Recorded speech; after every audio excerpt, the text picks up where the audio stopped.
केंद्रीय माध्यमिक शिक्षा बोर्ड यानी सीबीएसई ने एक जरूरी गाइडलाइन जारी की है। गाइडलाइन के मुताबिक अगर 10वीं और 12वीं के छात्रों को बोर्ड परीक्षा में शामिल होना है तो उनकी अटेंडेंस कम से कम 75% होनी चाहिए। यानी अगर 75% अटेंडेंस नहीं हुई तो आप बोर्ड एग्जाम में शामिल नहीं हो पाएंगे। इसके साथ ही उन स्टूडेंट्स को अटेंडेंस में 25% की राहत मिलेगी जो किसी मेडिकल इमरजेंसी से निपटने, नेशनल या इंटरनेशनल खेल आयोजनों में भाग लेने या अन्य गंभीर कारणों से क्लास अटेंड नहीं कर पाएंगे। ऑफिशियल सूचना के मुताबिक ऐसे मामलों में छात्रों को उससे संबंधित सबूत या रिकॉर्ड सबमिट करने होंगे। यानी अगर आप बीमार होते हैं तो आपको मेडिकल सर्टिफिकेट देना होगा। मेडिकल या अन्य कारणों से छुट्टी लेने वाले किसी भी छात्र को छुट्टी के समय उचित डॉक्यूमेंट के साथ स्कूल में आवेदन करना होगा।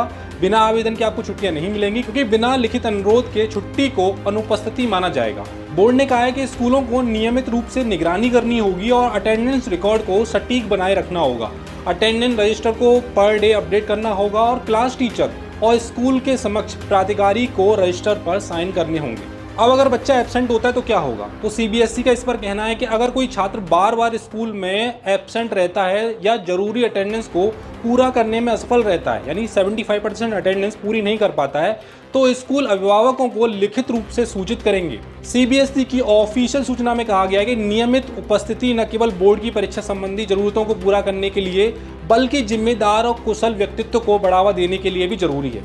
इसलिए सभी स्कूलों को एक बार फिर निर्देश दिया जाता है कि वे अपने छात्रों तक ये जानकारी समय पर पहुंचाएं। इसके साथ ही छात्रों के अटेंडेंस रिकॉर्ड की जांच के लिए सीबीएसई स्कूल जाकर चेक कर सकता है। अगर चेकिंग के दौरान रिकॉर्ड अधूरे पाए गए तो स्कूल पर कड़ी कार्रवाई हो सकती है, जिससे उसकी जो मान्यता है वो भी रद्द हो सकती है। आपको बता दूं कि हाल ही में सीबीएसई बोर्ड ने दिल्ली, चंडीगढ़, आंध्र प्रदेश, झारखंड, महाराष्ट्र, उत्तर प्रदेश और पश्चिम बंगाल के 15 स्कूलों में औचक निरीक्षण के दौरान कई फर्जी छात्र मिले थे। बोर्ड ने कहा था कि निरीक्षण समिति की रिपोर्ट पर विचार करने के बाद आवश्यक कार्रवाई की जाएगी। सीबीएसई शैक्षिक मानकों को बनाए रखने के लिए प्रतिबद्ध है और अपने नियमों के किसी भी उल्लंघन के खिलाफ कड़े कदम उठाने के लिए हमेशा ही प्रतिबद्ध रही है और रहेगी। तो दोस्तों, ये सिर्फ गाइडलाइंस नहीं है बल्कि एक चेतावनी है, न केवल छात्रों के लिए बल्कि स्कूलों के लिए भी। 75% अटेंडेंस अब सिर्फ नंबर पाने तक सीमित नहीं है बल्कि अब बोर्ड एग्जाम की एंट्री की एक शर्त बन चुका है। सीबीएसई का ये सख्त रुख बताता है कि अब कोई भी लापरवाही या फर्जीवाड़ा बर्दाश्त नहीं किया जाएगा। स्कूलों को चाहिए कि वे हर बच्चे की उपस्थिति को गंभीरता से लें, पारदर्शी रिकॉर्ड बनाए रखें और छात्रों को समय पर जागरूक करें। वहीं छात्रों और पेरेंट्स की भी जिम्मेदारी बनती है कि वे पढ़ाई को लेकर सजग रहें, क्योंकि अब बहाने नहीं, सबूत काम आएंगे। अगर आपकी कोई भी राय है तो कमेंट बॉक्स में जरूर बताएं। आज की वीडियो में इतना ही। देखते रहिए करियर्स 360।